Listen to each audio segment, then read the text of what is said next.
शुभांशु, नमस्कार। आप आज मातृभूमि से, नमस्कार। भारत भूमि से सबसे दूर है, लेकिन भारतवासियों के दिलों के सबसे करीब है। आपके नाम में भी शुभ है और आपकी यात्रा नए युग का शुभ आरंभ भी है। इस समय बात हम दोनों कर रहे हैं, लेकिन मेरे साथ 140 करोड़ भारतवासियों की भावनाएं भी हैं। मेरी आवाज में सभी भारतीयों का उत्साह और उमंग शामिल है। अंतरिक्ष में भारत का परचम लहराने के लिए मैं आपको हार्दिक बधाई और शुभकामनाएं देता हूं। मैं ज्यादा समय नहीं ले रहा हूं, तो सबसे पहले तो ये बताइए, वहां सब कुशल मंगल है? आपकी तबीयत ठीक है? जी प्रधानमंत्री जी, बहुत बहुत धन्यवाद आपकी विशेष का और 140 करोड़ मेरे देशवासियों की विशेष का। मैं यहाँ बिल्कुल ठीक हूँ, सुरक्षित हूँ। आप सबके आशीर्वाद और प्यार की वजह से बहुत अच्छा लग रहा है। बहुत नया एक्सपीरियंस है ये, और कहीं ना कहीं बहुत सारी चीज़ें ऐसी हो रही हैं जो दर्शाती हैं कि मैं और मेरे जैसे बहुत सारे लोग हमारे देश में और हमारा भारत किस दिशा में जा रहा है। अ, ये जो मेरी यात्रा है, ये पृथ्वी से ऑर्बिट की 400 किलोमीटर तक की जो छोटी सी यात्रा है, ये सिर्फ मेरी नहीं है।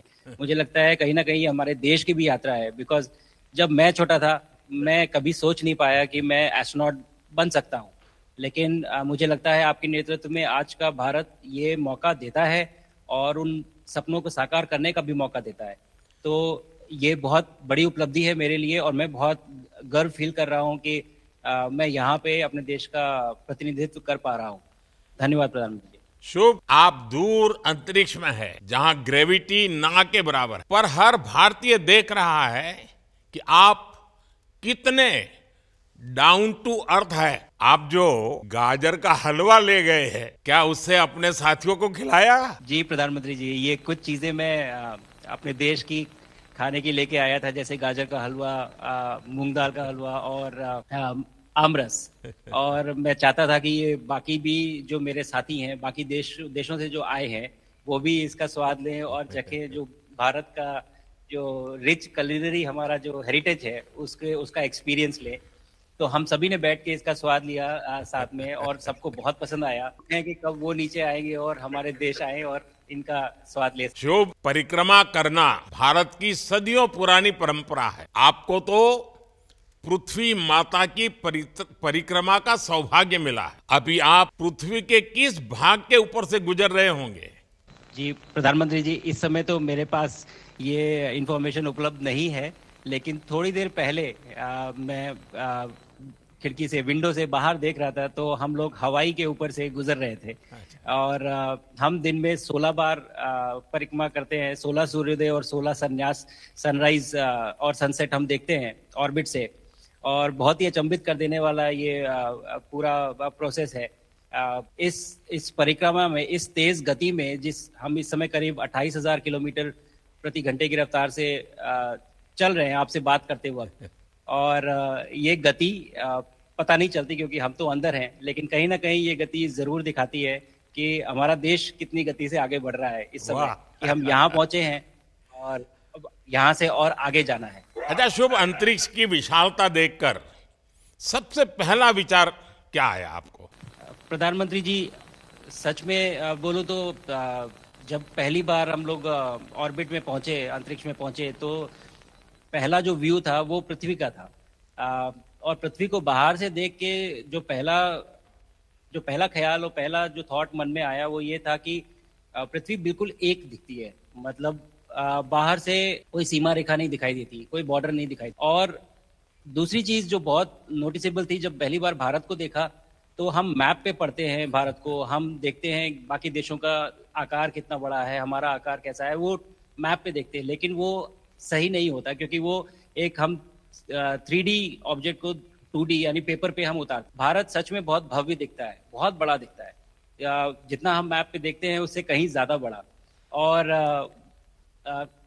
जो वननेस की फीलिंग है, पृथ्वी की वननेस की फीलिंग है, जो हमारा भी मोटो है कि अनेकता में एकता, वो बिल्कुल उसका महत्व ऐसा समझ में आता है बाहर से देखने में कि लगता है कि कोई बॉर्डर एग्जिस्ट ही नहीं करता, कोई राज्य नहीं एग्जिस्ट करता, कंट्रीज नहीं एग्जिस्ट करती। फाइनली हम सब ह्यूमैनिटी का पार्ट है और अर्थ हमारा एक घर है और हम सब के सब उसके सिटीजन। शुभांशु, स्पेस स्टेशन पर जाने वाले आप पहले भारतीय हैं। आपने जबरदस्त मेहनत की है, लंबी ट्रेनिंग करके गए हैं। अब आप रियल सिचुएशन में, सच में अंतरिक्ष, वहां की परिस्थितियां कितनी अलग, कैसे एडेप्ट कर रहे हैं? यहाँ पे तो सब कुछ ही अलग है प्रधानमंत्री जी। ट्रेनिंग की हमने पिछले पूरे 1 साल में। सारे सिस्टम्स के बारे में मुझे पता था, सारे प्रोसेस के बारे में मुझे पता था, एक्सपेरिमेंट्स के बारे में मुझे पता था, लेकिन यहाँ आते ही सडनली सब चेंज हो गया।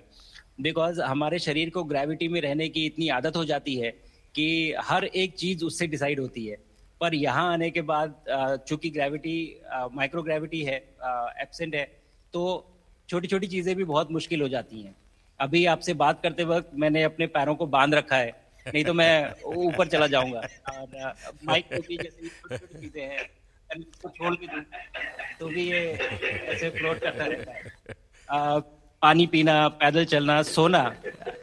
सोना बहुत बड़ा चैलेंज है। आप छत पे सो सकते हैं, आप दीवारों पे सो सकते हैं, आप जमीन पे सो सकते हैं। तो पता सब कुछ होता है प्रधानमंत्री जी, ट्रेनिंग अच्छी है, लेकिन वातावरण चेंज होता है तो थोड़ा सा यूज टू होने में 1-2 दिन लगते हैं, बट फिर ठीक हो जाता है। भारत की ताकत साइंस और स्पिरिचुअलिटी दोनों है। आप अंतरिक्ष यात्रा पर हैं, लेकिन भारत की यात्रा भी चल रही हो, भीतर में भारत दौड़ता होगा। क्या उस माहौल में मेडिटेशन और माइंडफुलनेस का लाभ भी मिलता है क्या? जी प्रधानमंत्री जी, मैं बिल्कुल सहमत हूँ।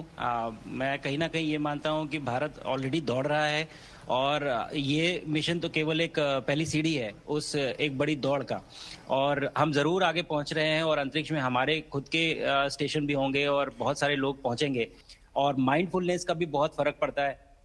बहुत सारी सिचुएशंस ऐसी होती हैं नॉर्मल ट्रेनिंग के दौरान भी या फिर लॉन्च के दौरान भी, जो बहुत स्ट्रेसफुल होती हैं। और माइंडफुलनेस से आप अपने आप को उन सिचुएशंस में शांत रख और काम, अपने आप को काम रखते हैं, अपने आप को शांत रखते हैं, तो आप अच्छे डिसीजन ले पाते हैं। कहते हैं कि दौड़ते हुए भोजन कोई भी नहीं कर सकता, तो कितना आप शांत रहेंगे उतना ही अच्छे से आप डिसीजन ले पाएंगे। तो आई थिंक माइंडफुलनेस का बहुत इंपॉर्टेंट रोल होता है इन चीज़ों में। तो दोनों चीज़ें अगर साथ में एक प्रैक्टिस की जाएं तो ऐसे एक चैलेंजिंग एनवायरनमेंट में या चैलेंजिंग वातावरण में मुझे लगता है ये बहुत ही यूजफुल होंगी और बहुत जल्दी लोगों को अडेप्ट करने में मदद करेंगी। आप अंतरिक्ष में कई एक्सपेरिमेंट कर रहे हैं, क्या कोई ऐसा एक्सपेरिमेंट है जो आने वाले समय में एग्रीकल्चर या हेल्थ सेक्टर को फायदा पहुंचाएगा? जी प्रधानमंत्री जी, मैं बहुत गर्व से कह सकता हूं कि पहली बार भारतीय वैज्ञानिकों ने 7 यूनिक एक्सपेरिमेंट्स डिज़ाइन किए जो कि मैं अपने साथ स्टेशन पे लेके आया हूं। और पहला एक्सपेरिमेंट जो मैं करने वाला हूं, जो कि आज ही के दिन में शेड्यूल्ड है, वो है स्टेम सेल्स के ऊपर। सो अंतरिक्ष में आने से क्या होता है कि ग्रेविटी चूंकि एब्सेंट होती है तो लोड खत्म हो जाता है, तो मसल लॉस होता है। तो जो मेरा एक्सपेरिमेंट है वो ये देख रहा है कि क्या कोई सप्लीमेंट दे के हम इस मसल लॉस को रोक सकते हैं या फिर डिले कर सकते हैं। इसका डायरेक्ट इम्प्लीकेशन धरती पे भी है कि जिन लोगों का मसल लॉस होता है ओल्ड एज की वजह से, उनके ऊपर ये सप्लीमेंट्स यूज किए जा सकते हैं। तो मुझे लगता है कि ये डेफिनेटली वहाँ यूज हो सकता है। साथ ही साथ जो दूसरा एक्सपेरिमेंट है वो माइक्रो एल्गी की ग्रोथ के ऊपर। ये माइक्रो एल्गी बहुत छोटे होते हैं लेकिन बहुत न्यूट्रिशियस होते हैं। तो अगर हम इनकी ग्रोथ देख सकते हैं यहाँ पे और ऐसा प्रोसेस इजाद करें कि ये ज़्यादा तादाद में हम इन्हें उगा सकें और न्यूट्रिशन हम प्रोवाइड कर सकें, तो कहीं ना कहीं ये फूड सिक्योरिटी के लिए भी बहुत काम आएगा धरती के ऊपर। सबसे बड़ा एडवांटेज जो है स्पेस का वो ये है कि ये जो प्रोसेस है यहाँ पे बहुत जल्दी होते हैं, तो हमें महीनों तक या सालों तक वेट करने की जरूरत नहीं होती। तो इसलिए यहाँ के जो रिजल्ट चंद्रयान की सफलता के बाद देश के बच्चों में, युवाओं में विज्ञान को लेकर एक नई रुचि पैदा हुई, अंतरिक्ष को एक्सप्लोर करने का जज्बा बढ़ा। अब आपकी ये ऐतिहासिक यात्रा उस संकल्प को और मजबूती दे रही है। आज बच्चे सिर्फ आसमान नहीं देखते, वे यह सोचते हैं मैं भी वहां पहुंच सकता। यही सोच, यही भावना हमारे भविष्य के स्पेस मिशंस की असली बुनियाद। आप भारत की युवा पीढ़ी को क्या मैसेज देंगे? प्रधानमंत्री जी, मैं अगर मैं अपने युवाओं पीढ़ी को आज कोई मैसेज देना चाहूँगा तो पहले ये बताऊँगा कि भारत जिस दिशा में जा रहा है, हमने बहुत बोल्ड और बहुत ऊंचे सपने देखे हैं और उन सपनों को पूरा करने के लिए हमें आप सबकी ज़रूरत है। तो उस ज़रूरत को पूरा करने के लिए मैं ये कहूँगा कि सक्सेस का कोई एक रास्ता नहीं होता कि आप कभी कोई एक रास्ता लेता है, कोई दूसरा रास्ता लेता है। लेकिन एक चीज़ जो हर रास्ते में कॉमन होती है, वो ये होती है कि आप कभी कोशिश मत छोड़िए। Never stop trying. अगर आपने ये मूल मंत्र अपना लिया कि आप किसी भी रास्ते पे हो, कहीं पे भी हो, लेकिन आप कभी गिव अप नहीं करेंगे, तो सक्सेस चाहे आज आए या कल आए, पर आएगी जरूर। मुझे पक्का विश्वास है कि आपकी ये बातें देश के युवाओं को बहुत ही अच्छी लगेगी। और आप तो मुझे भली भांति जानते हैं, जब भी किसी से बात होती है तो मैं होमवर्क जरूर देता हूं। हमें मिशन गगनयान को आगे बढ़ाना है, हमें अपना खुद का स्पेस स्टेशन बनाना है और चंद्रमा पर भारतीय एस्ट्रोनॉट की लैंडिंग भी करानी है। इन सारे मिशंस में आपके अनुभव बहुत काम आने वाले हैं। मुझे विश्वास है आप वहां अपने अनुभवों को जरूर रिकॉर्ड कर रहे होंगे। जी प्रधानमंत्री जी, बिल्कुल। ये पूरा मिशन की ट्रेनिंग लेने के दौरान और एक्सपीरियंस करने के दौरान जो मुझे लेसन्स मिले हैं, जो मुझे सीख मिली है, वो सब एक स्पॉन्ज की तरह मैं एब्जॉर्ब कर रहा हूँ। और मुझे यकीन है कि ये सारी चीज़ें बहुत वैल्यूएबल प्रूव होंगी, बहुत इम्पॉर्टेंट होंगी हमारे लिए जब मैं वापस आऊँगा और हम इन्हें इफेक्टिवली अपने मिशंस में इनके लेसन्स अप्लाई कर सकेंगे और जल्दी से जल्दी उन्हें पूरा। बिकॉज मेरे साथी जो मेरे साथ आए थे, कहीं ना कहीं उन्होंने भी मुझसे पूछा कि हम कब गगनयान पे जा सकते, जो सुन के मुझे बहुत अच्छा लगा और मैंने बोला कि जल्दी ही। तो मुझे लगता है कि ये सपना बहुत जल्दी पूरा होगा और मेरी जो सीख मुझे यहाँ मिल रही है, वो मैं वापस आके उसको अपने मिशन में पूरी तरह से 100% अप्लाई करके और उनको जल्दी से जल्दी पूरा करने की। शुभांशु, मुझे पक्का विश्वास है कि आपका ये संदेश एक प्रेरणा दे। और जब हम आपके जाने से पहले मिले थे, आपका परिवारजन के भी दर्शन करने का अवसर मिला था और मैं देख रहा हूं कि आपके परिवारजन भी सभी उतने ही भावुक है, उत्साह से भरे हुए हैं। शुभांशु, आज मुझे आपसे बात करके बहुत आनंद आया। मैं जानता हूं आपकी जिम में बहुत काम है और 28,000 किलोमीटर की स्पीड से काम कर रहे हैं आपको, तो मैं ज्यादा समय आपका नहीं लूंगा।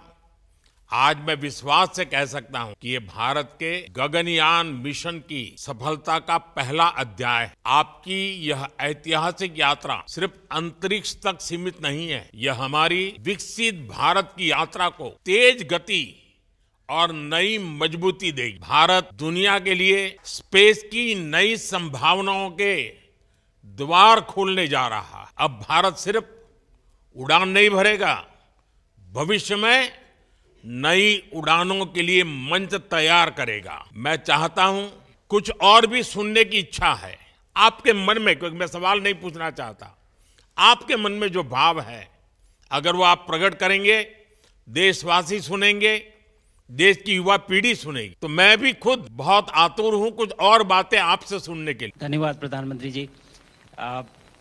यहाँ ये पूरी जर्नी जो है, ये अंतरिक्ष तक आने की और यहाँ ट्रेनिंग की और यहाँ तक पहुँचने की, इसमें बहुत कुछ सीखा है प्रधानमंत्री जी मैंने। लेकिन यहाँ पहुँचने के बाद मुझे पर्सनल एकम्प्लिशमेंट तो एक है ही, लेकिन कहीं ना कहीं मुझे ये लगता है कि ये हमारे देश के लिए एक बहुत बड़ा कलेक्टिव अचीवमेंट है।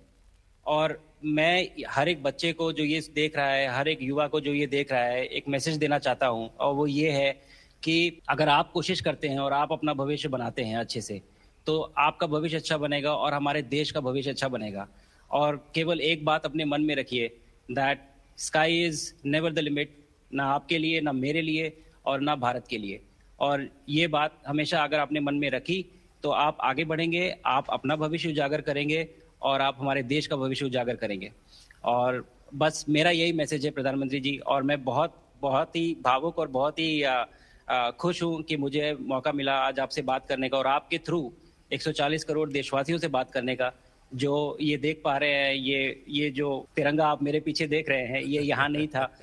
आज कल के पहले जब मैं यहाँ पे आया हूँ, तब हमने ये यहाँ पे पहली बार लगाया है। तो ये बहुत भावुक करता है मुझे और बहुत अच्छा लगता है देख के कि भारत आज इंटरनेशनल स्पेस स्टेशन पहुंच चुका है। शुभांशु, मैं आपको और आपके सभी साथियों को आपके मिशन की सफलता के लिए बहुत बहुत शुभकामनाएं देता हूं। शुभांशु, हम सबको आपकी वापसी का इंतजार है। अपना ध्यान रखिए, मां भारती का सम्मान बढ़ाते रहिए। अनेक अनेक शुभकामनाएं, 140 करोड़ देशवासियों की शुभकामनाएं, और आपको इस कठोर परिश्रम करके इस ऊंचाई तक पहुंचने के लिए बहुत बहुत धन्यवाद देता हूं। भारत माता की जय।